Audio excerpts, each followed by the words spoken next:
For this Lore 101, we have something a bit more simple and fun. It's time for Zombies in Space!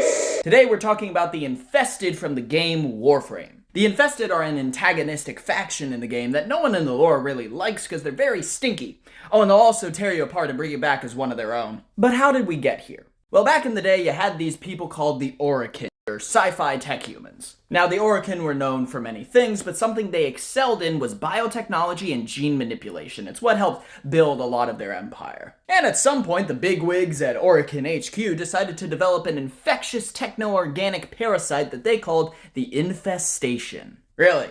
You didn't see anything going wrong. No red flags with a name like the Infestation. Okay. Now, the original intent of making this pathogen wasn't to harm people, it was actually to create new life forms, weapons, and tools. Once applied to any biological or synthetic matter, the Infestation would mutate it into something new and technically useful. As stated by Cephalon Cordelon, infested tissue can be easily grown, thrives in any environment, and is as easy to manipulate for the creation of tools and weapons as any non-organic material. So they basically used a virus to create more materials to make stuff with. Everything was going great. Oh, come on, we all know it wasn't. Because then the thing happened that happens every time you put these kinds of ingredients together. Massive accidental outbreak! So the infestation spread, mutating anything it came into contact with into weird spore zombies, essentially. Thankfully, the Orokin managed to quell this outbreak somehow, and things were quiet for a bit. Flash forward some time, and the origin system is getting invaded by the sentients, who we covered in a previous video. The Orokin try several methods of fighting them, but none really work. So of course they think, hey,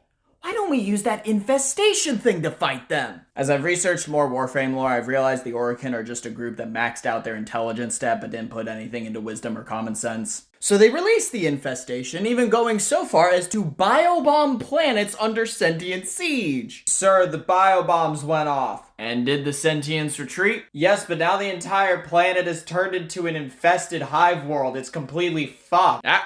Did the sentients retreat? Yes, but then our job is done. Are you guys trying to earn a medal for being the worst or something? So the Infestation ends up being a double-edged sword, meaning they need a new plan. So the Orokin turn to the one man that can save them, Ballast. No, I'm not joking. See, Ballast begins developing a new strain of the Infestation that can turn a subject's body into a more easily controllable infested hybrid. He dubs it the Helminth strain and begins testing it on strong Orokin subjects and soldiers, some volunteers, some very much not. The initial results don't go well. They were powerful, but the Infestation still warped their mind, eventually making them violent and feral. That's when the Orokin realized something. If these mutated people can't control themselves, what if another mind could use void powers to mentally take control and basically pilot their body like a space ninja?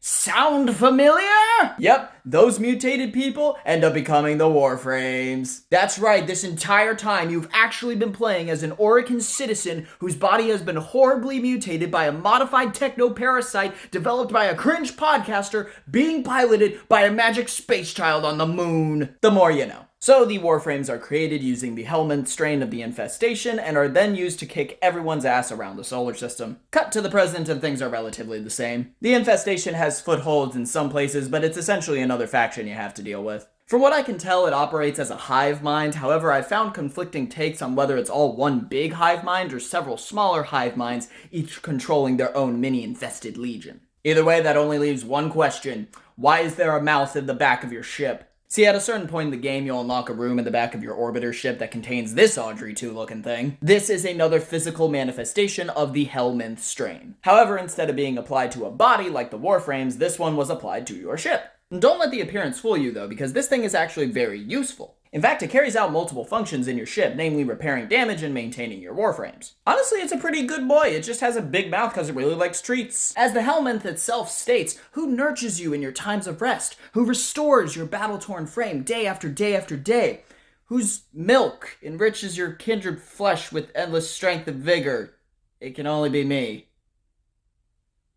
Maybe good boy is stretching it a bit. To wrap up, it's worth noting that there are more than 2 strains of the infestation. We already talked about the Helminth strain and the original, also known as the Technocyte strain. Other strains include the Mutilist strain, which targets non-organic materials, so think zombie robots. It was developed by a man named Alad V, and oh boy, he needs his own video. There's the Emissary strain, which seems able to masquerade as normal people, so it'll work its way into communities and infect them from the inside, essentially. Think gene stealers for those that follow Warhammer 40k. The Grey strain, which is just big and scary and lots of bugs for some reason. The Derelict strain, which just kind of grows in ships, doesn't seem to do much. And lastly, the Copyright strain, which, oh,